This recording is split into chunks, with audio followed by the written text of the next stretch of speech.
Greetings everyone, thank you for joining us. You're watching Talk to OBN, our weekly program on OBN Horn of Africa. Today we're going to talk about the Oromo struggle and the entire Horn of African affairs. I joined by a very senior politician, political philosopher, freedom fighter, author of political books, and a great thinker who has spent half of a century in Oromo political struggle, Mr. Lencho Leta. Thank you for your time. Thank you. Okay, to begin with, how do you put your political engagement from early on up until this day? Well, that's a difficult question because this is a long period. And as always, you start political struggle with many presumptions. In due course, part of these presumptions prove to be wrong. And by realizing that, you actually get wiser. For example, when we started struggling for Oromo rights, we thought the Oromo nation existed. It didn't. We were actually reconstructing Oromo national consciousness, and it was in due course that I recognized that we were working on a wrong presumption for decades. What is your political philosophy? I am a leftist. I was driven by leftist ideological thinking, as many of my members of my generation. Nowadays it is out of fashion, but I still stick to that left-leaning political thinking. You are a chemical engineer by profession, but you ended up a politician for obvious reason. Can you just mention some? Well, I studied chemical engineering primarily because I was informed it's difficult. And in those days, those who are very ambitious take on difficult subjects. It's like in our tradition, you kill animals in order to become famous. And the more dangerous the animal, the more credit you get. So in studying chemical engineering, it was actually a foolish decision because to this day, there isn't a single chemical industry in this country. But I ended up studying chemical engineering, and because I studied in the United States, I realized how backward Ethiopia is. And I returned back home in 1970 very angry with the political order that allowed Ethiopia to remain so backward. I'm still angry because Ethiopia has not made any progress whatsoever, politically or economically, and the two are interrelated. That is how I ended up doing politics. You are among the personalities who wrote their name in golden ink in political struggle, particularly in Oromo political struggle. Do you think, are you fruitful now? Are you witnessing the commitment you've been indulged on those days? We are at a historical stage in Ethiopia in general and in Oromo political struggle as well. We either democratize the existing multinational federation or Ethiopia will cease to exist. This is my conviction. And this makes it very challenging. We have to pull together all our efforts, all our emotions in order to make this transition to democracy a success.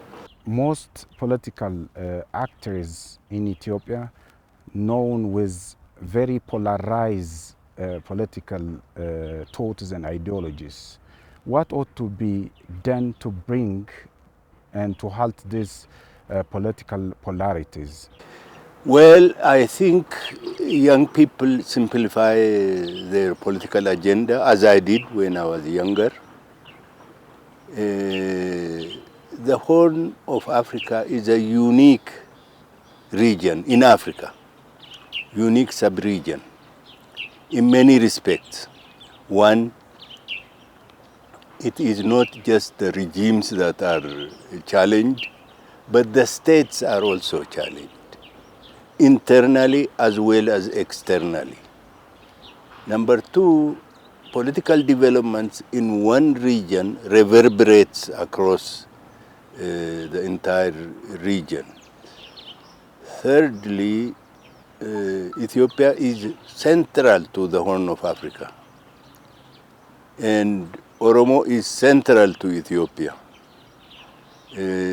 Just like Ethiopia shares borders and communities with the other countries of the Horn of Africa, Oromo also shares borders with more than any other community in Ethiopia, with so many other non-Oromo nationalities. This means that developments in Oromia have an impact in neighboring societies, neighboring nationalities. Similarly, what happens in neighboring nationalities has an impact on Oromia. If we transfer this to the Horn of Africa, whatever happens in Ethiopia has an impact on the other countries of the Horn, and whatever happens in the other countries of the Horn will impact Ethiopia. Therefore, I think what needs to be done is to democratize Ethiopia, which means permanent peace between Oromo and the other nationalities of Ethiopia. Similarly, democratize Ethiopia, which means democratizing the rest of the Horn of Africa. I don't believe it is possible to build islands of democracy and prosperity in the Horn of Africa. I don't believe that.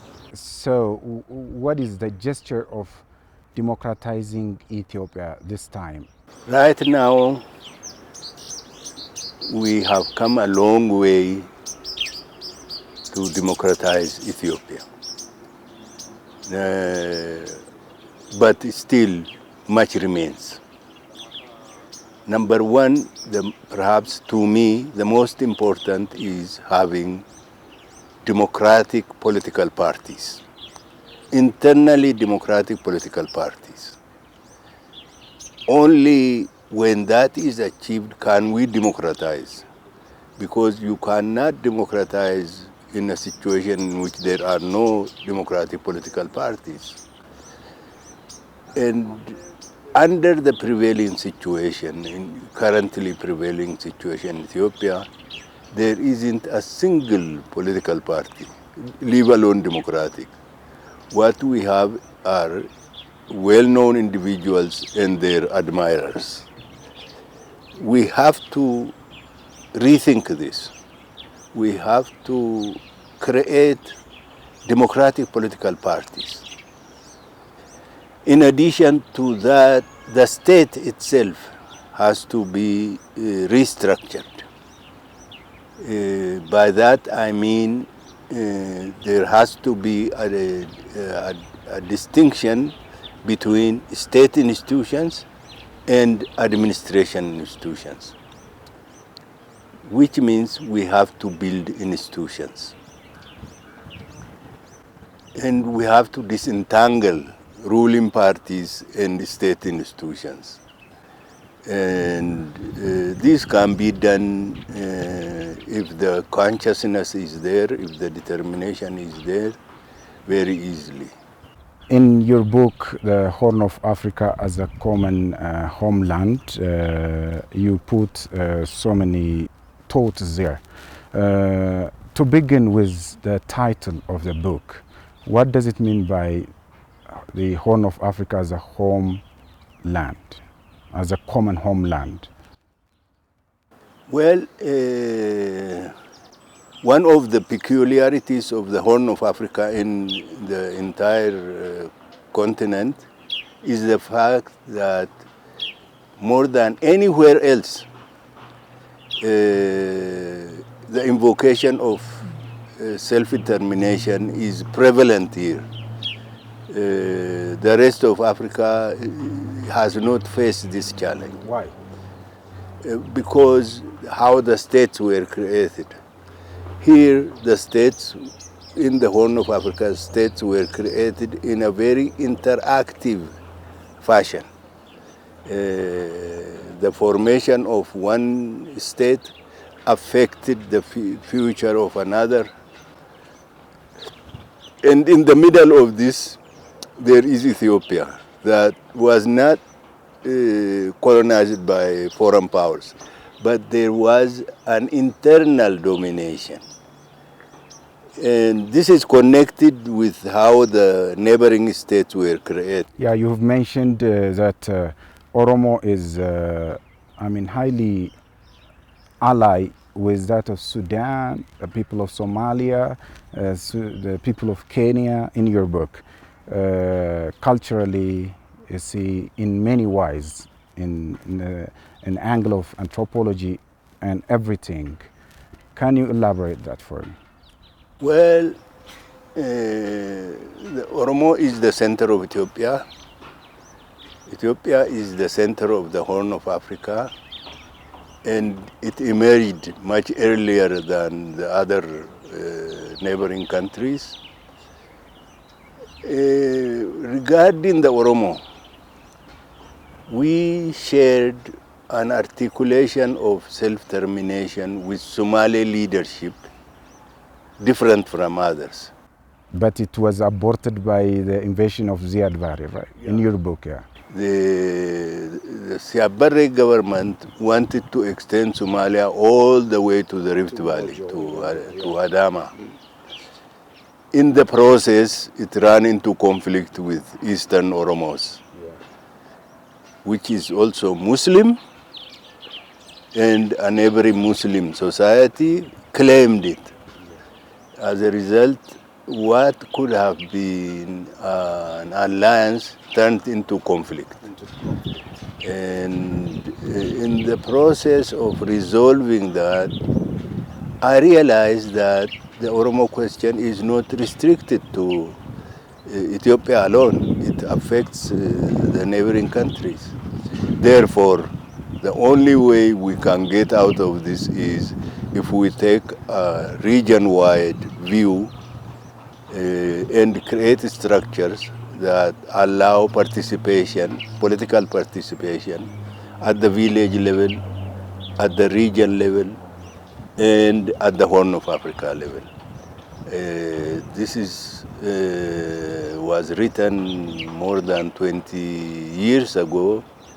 It is even much more necessary now than when I was articulating these views. Of course, you've mentioned, the factors that destabilize the Horn of Africa, mainly the internal and external factor.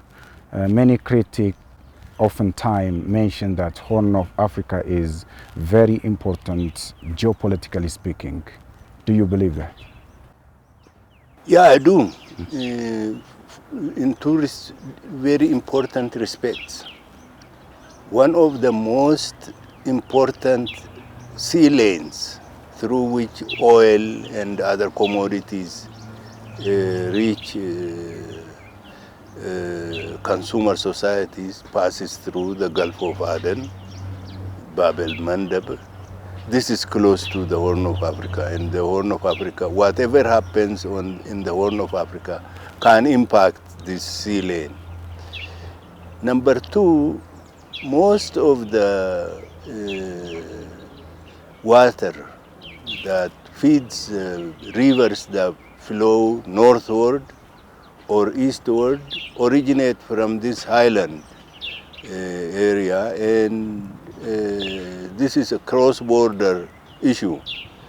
The state, it does not end with the border of the state. It passes the border of the state, and therefore requires the articulation of cross-border institutions. Those conflicts are mostly ignited or aggravated by infiltrated hand, mostly by superpowers. These claims mostly come from political commentators. Why the leaders in the Horn of Africa failed to understand the conspiracies done by the West and act the way it serves the Horn of Africa? Well, I was active during the Cold War, and during the Cold War there is a market, there is a political market that leaders tap into. That situation is returning once again, and with regimes that have no internal legitimacy, finding external legitimacy becomes very important. And unfortunately, this is also coming back now. So what needs to be done is to refocus the attention to attain legitimacy and make it internal. For example, Somaliland has no external legitimacy, no external recognition, but it is a stable democratic, the only stable democratic country in the Horn, in the entire Horn of Africa. We should learn from this, that you can lose external legitimacy but maintain internal legitimacy. If we did that, people will be answerable to, leaders will be answerable to their people, not to external forces. Oromia is the center of Ethiopia, you've mentioned that, and Ethiopia is the center of Horn of Africa, and the very critical position of Ethiopia serves the entire Horn of Africa in many respects and many aspects.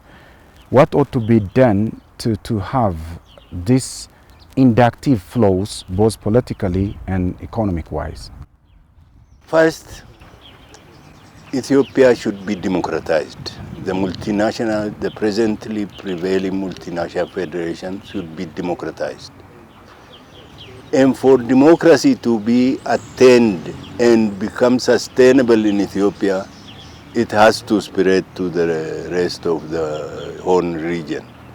Only if the entire Horn becomes democratic can democracy be consolidated in Ethiopia. This is a conviction that I have been carrying for more than 30 years. And we should stop thinking that borders are endpoints of many issues. They are actually bridges that connect negatively and positively with neighboring countries. We have had issues in which disasters in neighboring country impacted us. Disaster in our country has also impacted neighboring countries the way the Sudan is right now. What is happening in Sudan is very threatening to Ethiopia and the other Horn countries. So we should work together collaboratively at the Horn level to establish a stable democratic order. Yeah, you've asserted this in your book, saying integrated fate, or isn't it? A lot of people raise the Horn, integrating the Horn, but they don't translate it into concrete vision. What do we mean by integration? They never go into these details. These are the details that we have to dwell on and make it public so that we know what integration means, so that societies will also participate in promoting integration. For example, Ethiopia is the largest, the most populous country in the world without access to the sea. But then those who have access to the sea have underutilized their ports. This can be resolved only by allowing Ethiopia to have access to these ports on a fair basis. And similarly with language, with culture, tradition, all of these can be handled similarly. You have to have a horn-wide vision to be able to translate this, the Horn integration into practical policy recommendations. You started the Oromo struggle early on with very important manifestos and questions. Would those questions addressed this time? No. Why? Because the world has changed. The Horn has changed. And issues have been reinterpreted, defined in a broader manner. For example, when we started our struggle, self-determination meant decolonization, which means the European powers leaving Africa without worrying whether a popular government has replaced them or not. In fact, perhaps they preferred a dictatorial regime to succeed them. In the last 30 years, however, self-determination has been broadly redefined. One of the most important aspects of self-determination is ending subjecthood and starting citizenship. I think if we interpret it that way here, in the case of the Oromo, a lot of issues will be redefined. We can still remain within Ethiopia with our citizenship right respected and sharing sovereignty with the other citizens of Ethiopia and also the neighboring countries. Among those manifestos, the lion's share goes to self-determination, having autonomous state, and in this regard we can mention this pure federalism. Now Oromia is a state, isn't it?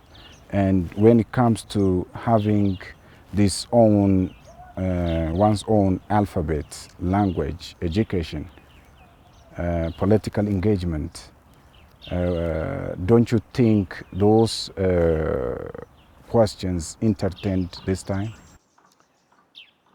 You see, the difference between now and when we articulated the self-determination for Oromos is the fact that the homogeneous state was considered as an ideal state. Now we live in an era where accommodating diversity is a global agenda. So you have to accommodate internal diversity in order to handle external diversity and vice versa. So we are living in a different era in which self-determination has been redefined differently. As I said, I think we have to simplify the quest for self-determination by simply taking it as a principle for transforming subjects into citizens, which means we have to investigate what are citizenship rights, how can they be implemented, how can they be upheld. This is the challenge that faces us right now. Self-determination, questing for freedom, solving one's own problem. It goes inductively from Oromia, goes to Ethiopia, goes to Horn of Africa, goes to the continent, the entire continent. Let me bring these tabling African problems with African solutions in relation to the peace process. How do you rate the success of African Union and the effort made by African Union and other blocs, IGAD and other bodies in mediating these African problems? I was a conscious young man when the Organization of African Unity was formed. We were very optimistic. This was just as the decolonization of former European colonies was wrapping up. But then we get disappointed. That disappointment has stretched into the formation of the African Union. First, the African Union is as democratic as its members. It is as effective as its member states. Where if the member states are ineffective anyway, you cannot expect the African Union to be an effective continental organization. So the composition of the African Union is the problem, is the source of the problem, because if the member states are not democratic and effective, the African Union cannot be democratic and effective. What about this African Union-led peace initiative accorded recently between the federal government of Ethiopia and TPLF? It has got a big honor and appreciation acknowledgement. Do you buy that sentiment? In order to end this self-interested interference in Africa's internal affairs, the only way is for Africans to be able to do it. How do you see the initiative? Without the warring parties taking the initiative to end the conflict, nobody else can do it. So the conflict, the attempt to resolve the conflict between the federal government and the Oromo Liberation Army matured through its own mechanism, through its own process. And I thank the leaders of both parties for recognizing that it is better to resolve disputes through talks than through the barrel of the gun. Now we are at an early stage in this case. Whether we will succeed or not, we will wait and see. The Oromo struggle reached this point after passing so many bitter resistance and different chapters. How do you put all those chapters back and forward as well? Well, the Oromo struggle started as a struggle for self-determination. In fact, it is peculiar in many ways. As the largest ethnic group or nationality in Ethiopia, it need not to invoke self-determination. But it had no choice. It had to start as invocation of self-determination. Now we can just refocus on democratizing the multinational federation. The multinational federation is interesting because it covers both individual rights and collective rights. Collectively, as Ethiopians, we have the right to live under a democratic order. As Oromo, we also have to democratize our own administration. And this does not impinge on the right of other nationalities, because other nationalities have the same rights. They have the right to run their own affairs and to join us at the federal level if they so want. This is actually a new era in approaching self-determination, in approaching living freely in your own homeland and living with other neighboring nationalities in a federal setup. I'm hoping that this we will succeed, and then it will be a major example for the rest of Africa to follow. Okay, one last question before you leave. The Ethiopian government has set up this national dialogue, and you are very keen in solving the internal problem of Ethiopia through you mostly vote that national dialogue and national consensus is the only way, and likewise other senior politicians recommend this. How far would this national dialogue lift up the problem of Ethiopia to the other level? We have no solution, no other alternative than to hammer out a consensus regarding Ethiopia through national dialogue. In this country, we disagree on all principles, including what Ethiopian state is. We have no agreement on when Ethiopia was born, how long ago it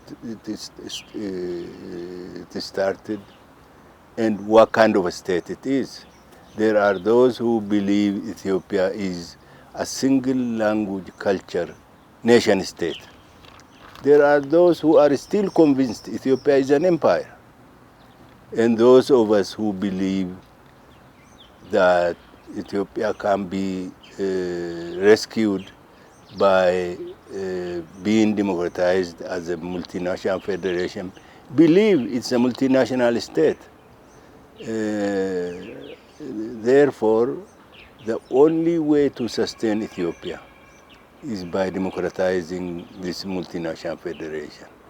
Anybody who believes otherwise is fooling himself. Mr. Lencho Leta, thank you for your scholarly insights and thank you for your valuable time. Dear viewers, this brings you to the end of our edition for today. Bye-bye, take care.